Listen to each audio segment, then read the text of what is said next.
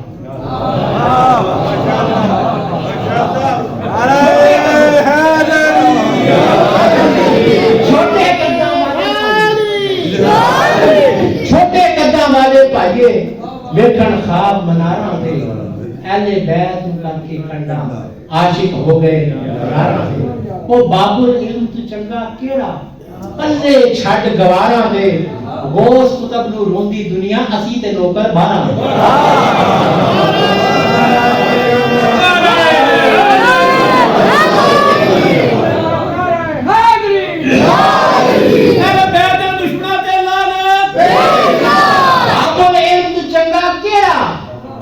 چھڈ گوارا دے, غوث قطب نو روندی دنیا اسی تے نوکر بارا دے.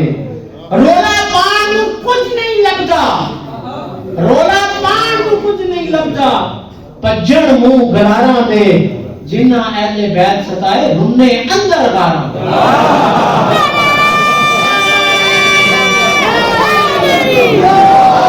مہاراج یہ ٹوٹے پھوٹے بات سے میرا اپنے کلام لکھا ہوا ہے, مل کے اتباع کرنا.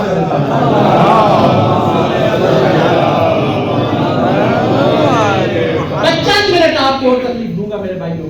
پیغمبر خدا نے جیسی جیسی احادیث مولا علی کی شان میں بیان کی ہے, وہ کائنات میں کسی اور کے بارے میں بیان نہیں. ابھی میں جمعہ پڑھا کے آیا ہوں, ہم بھی کیونکہ قبلہ کی طرف اپنے وقت ہی پڑھاتے ہیں جمعہ, تو ایک بات میں وہاں میں کی آپ کے سامنے بھی کہہ دوں, خلاصہ ہے, جیسے میں نے حدیث کا خلاصہ آپ کے سامنے پیش کیا کہ مولا علی کے جو فضائل, کتابوں کو اگر آپ دیکھیں تو مولا علی کے کچھ فضائل وہ ہیں روایات میں بھی اور آیات میں بھی, جو پیغمبر خدا نے اور اللہ نے جو ہے وہ پانچتن پاک کے ساتھ ملا کے مولا علی کے بیان کیے. کچھ وہ ہیں جو مولا علی کے فضائل 12 اماموں کی صف میں مولا علی کو شامل کر کے بیان ہوئے. کچھ فضائل وہ ہیں جو 14 معصومین کے مشترک ہیں, جن کو پنجابی میں کہتے ہیں کہ 5 12 14, وہ ان روایات میں اور آیات میں ان کا تذکرہ ہے. اچھا, پھر کچھ فضائل وہ ہیں جو پیغمبر خدا نے اپنے ساتھ شامل کر کے مولا علی کے بیان کیے. میں اور علی ایک نور کے 2 ٹکڑے ہیں.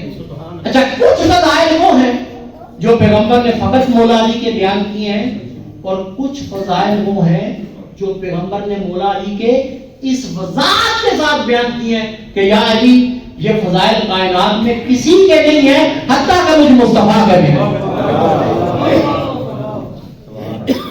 یا علی اللہ نے جیسی زوجہ فاطمہ جیسی تجھے عطا کائنات میں کسی کو عطا نہیں ہے حتیٰ کہ مجھ مصطفیٰ یا علی اللہ نے جیسے فرزند تیرے صلب سے حسن و حسین جیسے تجھے عطا کیا، کائنات میں کسی کو عطا نہیں کیا حتیٰ کہ مجھ مصطفیٰ کو بھی عطا نہیں کی۔ یا علی اللہ نے جیسے تجھے جیسا سسر مصطفیٰ جیسا عطا کیا ہے، کائنات میں کسی کو عطا نہیں کیا حتیٰ کہ مجھ مصطفیٰ کو بھی عطا نہیں کیا ہے۔ یعنی مولا علی کے کچھ ایسے فضائل، اگرچہ کہ پیغمبر خدا کا درجہ مولا علی سے بلند ہے، اور میں عموماً یہ جملہ کہا کرتا ہوں کہ یاد رکھیں میرے بھائیوں، ہمارے عقیدے کی ترتیب وہی ہے جو ہمارے کلمے کی ترتیب، جسے ہم کلمہ کہتے ہیں نا، وہ حقیقت میں 3 کلمات ہیں، لا الہ الا اللہ محمد رسول اللہ علی ولی اللہ، درمیان میں ہے محمد رسول اللہ۔ پہلے لا الہ الا اللہ، لا الہ الا اللہ محمد رسول اللہ سے ایک درجہ پڑھا، اور محمد رسول اللہ علی ولی اللہ سے ایک درجہ بڑھا۔ پہلے خدا، پھر مصطفیٰ، پھر مولا علی مرتضیٰ ہے۔ تو میرے بھائیو یہی ہمارا عقیدہ ہے، ہم نے کہا خدا، مصطفیٰ، مرتضیٰ، اب دنیا چاہے جتنا بھی ظلم کر لے، ہم مصطفیٰ سے علی کو بلا فصل مانگتے ہیں۔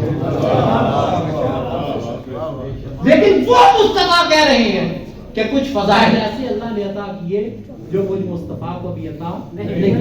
چند فضائل، چند روایات میں آپ کے سامنے پڑھ دوں، آپ کی زحمت کو معاف کروں کہ تذکرہ ہوا اہل بیت کا، میں چاہتا ہوں کچھ صحابہ کا بھی تذکرہ ہو۔ فرمان ہے پیغمبر خدا کے، قصیدہ ہے مولا علی کا، فرمان ہے پیغمبر خدا کا، قصیدہ پڑھنے والے کو مصطفیٰ کہتے ہیں، جس کا قصیدہ ہے اسے مرتضیٰ کہتے ہیں، لیکن راوی ہیں صحابہ کرام۔ یہ چند روایات میں لکھ کے لایا تو میں آپ کے سامنے پڑھ دیتا ہوں۔ پیغمبر خدا کے ایک صحابی ہے، نام ہے ان کا انس بن مالک، عموماً کہتے ہیں انس نہیں ہے، انس بن مالک نام ہے۔ پیغمبر خدا کے پاس بچپن میں آئے تھے، وہ بیان کرتے ہیں، کہنے لگے کہ میں پیغمبر خدا کے پاس بیٹھا ہوا تھا، یہ فرامین میں لکھے ہوئے ہیں کہ میں پیغمبر کے پاس بیٹھا ہوا تھا کہ پیغمبر نے ارشاد فرمایا، فرماتے ہیں دنیا والوں یاد رکھو، ما من نبی الا وَلَهُ نَذِيرٌ فِي أُمَّتِهِ وَعَلِيٌّ نَذِيرٌ، فرمایا یاد رکھو اللہ نے جب بھی دنیا میں کوئی نبی بھیجا ہے تو پھر اس کی نذیر بھی کسی کو بنا کے بھیجا ہے۔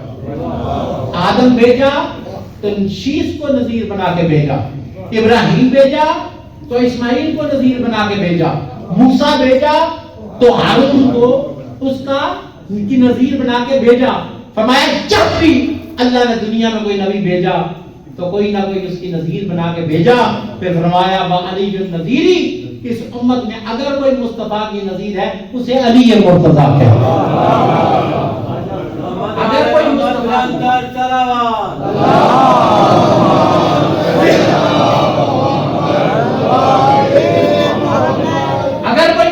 کی نذیر ہے تو وہ مرتضیٰ ہے۔ ایک صحابی نام ہے عبداللہ بن مسعود، وہ بھی کہتے ہیں کہ میں پیغمبر خدا کے پاس بیٹھا ہوا تھا۔ جب میں پیغمبر کے پاس بیٹھا تھا تو پیغمبر نے مجھے دیکھ کے ارشاد فرمایا، اور منظر کیا تھا؟